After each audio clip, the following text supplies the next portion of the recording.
Welcome to Work Reborn, live from Barcelona, brought to you by Lenovo. Work Reborn is a research series surveying over 600 senior IT leaders worldwide to uncover the key to creating a productive digital workplace. Last report, we talked about using AI to work smarter and stay safer. Now we're moving from AI readiness to AI reality, where technology and human connection are reshaping how we work and thrive in this new era of work, or as we like to call it, Work Reborn. Let's get started.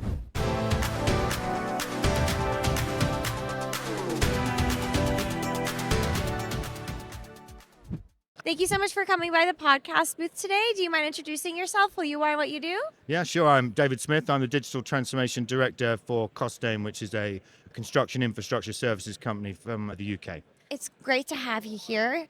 And I really wanted to kind of chat with you about some football themed topics today. I hear you're a fan as well. Is there a team that you're hoping will win this year? Well, I support Liverpool when it comes to the Premier League and Okay. clearly England when it comes to any of the international stuff. Okay, yeah. I'm a new football fan because I started watching the Wrexham documentary. Of course. Yes, of course. That's my foray Good fun. into it. So far, that's the only one I know. But I know. think what I like about the show and what I'm loving about the sport is there's this like sense of you want to root for the underdog, and there's like this transformative journey or story that you kind of like as a fan you follow along with, Yeah, right? every team has their story. Every team has the passionate fans, and that's what helps because there's competition between teams and fans, and so that makes it, high pressure. It is, and I do think there are a lot of parallels between football and business and life. But one of the things I think differentiates a great team is not just the players themselves, but a great coach as well, too. So if you don't have great leadership or your leader doesn't have the right vision or strategy, then the team is not going to be poised as well to succeed. So talk to me a little bit about when it comes to digital transformation. I'm curious, I'm going to pretend that, you're the coach for that team and you're in your current organization. Talk to me about what the old playbook that you guys had was prior to AI and all of these things versus the new one. Like, what's a key thing that's changing as you're looking into setting your team up for success? So I think the playbook for me hasn't changed yet. Okay. Only because AI is still in its infancy. Interesting. It's got definitely a role to play in the future, and it's working out how it does play that role. But the playbook, is aligning. How do we align technology and business processes, our systems and our data, aligning that to our corporate strategy, and how do we develop it to do so? And so that is docking in and being the conduit between the business and technology. That's the really key focus on how you make that transition, that change work. I also think, I like that you were honest and mentioned, like, we haven't quite yet implemented AI yet, but we have our eye on Oh, it. yeah, type of a absolutely. thing. Because some of the best coaches, like, I don't think they wait for the scoreboard to change. They kind of shape it by preparing those teams to perform under pressure. And as a IT leader guiding your own organization through transformation, how are you balancing strategy but also empowerment as well so your team can perform at its peak? So you need to empower your teams to be able to deliver, because it can't all be done through one focal point. Otherwise, that's a single point of failure, and actually you'll just flood yourself and you will never be able to deliver because there'll be just too much to do, especially when you're looking at business-wide transformation that encompasses all facets of the organization. So you need to empower your teams to be able to decide, make decisions, so that can drive the change, but also have the autonomy to, you need to be able to fail quickly as well. Otherwise, people don't learn, and so empowerment is critical.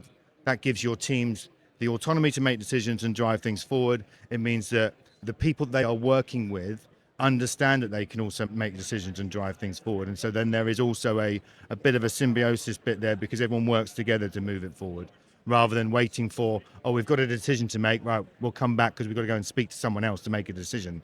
That just holds things up. So yeah, empowerment is vital to move things forward.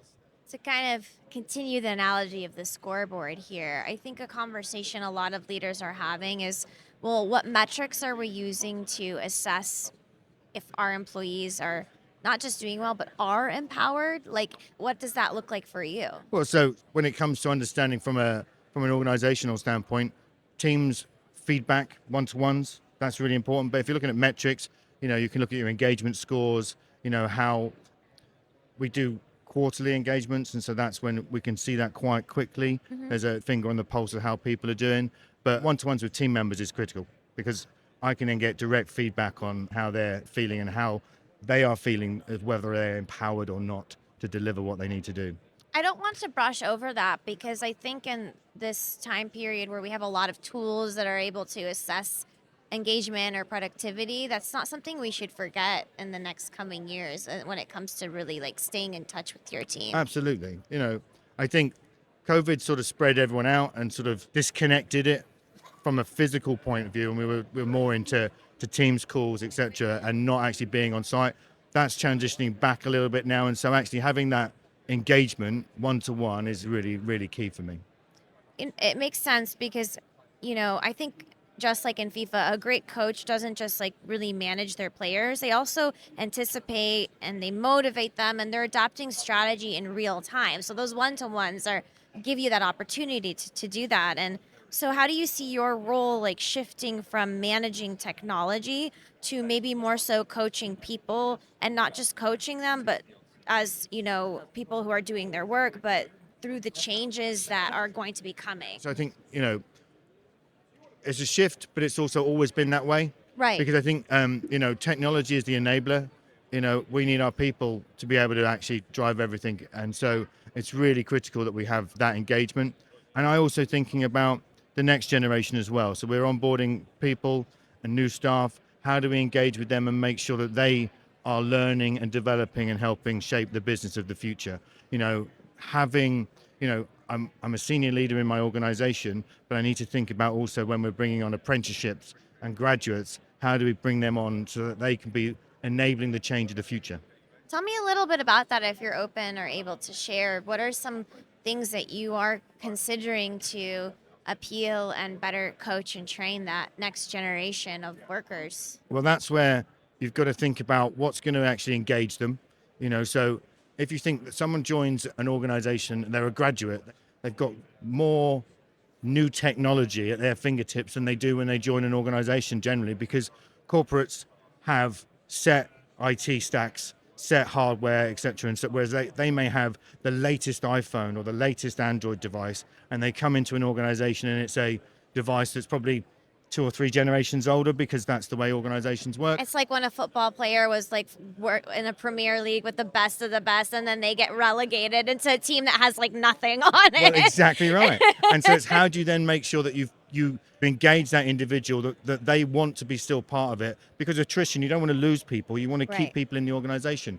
And so that's a really key factor, is how do we grip them and get them to be well, you can shape the future of this organization. Be on the pitch, using the football analogy. Don't be, getting off the pitch. Be there to help deliver the change. What is the one misconception or commonly held belief about digital transformation that you disagree with, that you feel maybe has gotten a bad rap? Well, I was going to say, well, not from a bad rep point of view, but the common misconception is that it's IT. Digital transformation is business transformation. It touches all facets of an organization, people, process, system, and data. And so the tool itself is important, but understanding the business driver and the business need for it is the key thing. So what are the requirements firsthand? But what's got a bad rep, I think the bad rep is that people think it's really straightforward and easy, and it happens overnight.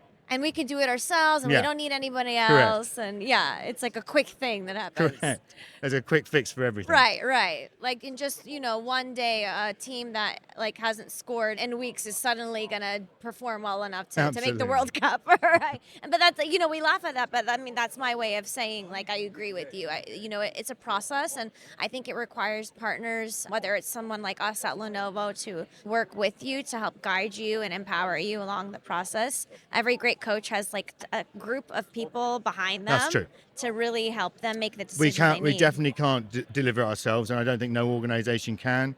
It does need partners. It needs both the SME partnership, the small ones who are a bit more mobile, and the Yeah. larger organizations who have stability behind them. So when it comes to the future of work, What are you most excited about? We call it Work Reborn, going through this new era. What does Work Reborn mean to you? What a great phrase. So I would say it actually is reinvigorating my generation, me, into what the change can bring for the future, and then actually enabling the rest and the growing team beneath to do the same. And I think it's a really exciting time for my organization, especially because that's where I'm concentrating. But I think the technical landscape in the next couple of years are going to be really interesting.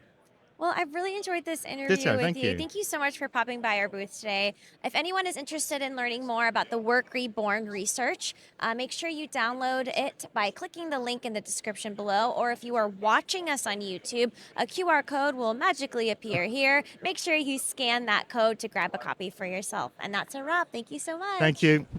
Thanks for tuning in to Work Reborn, powered by Lenovo. Lenovo is turning readiness into reality, empowering people, technology, and businesses to move forward together.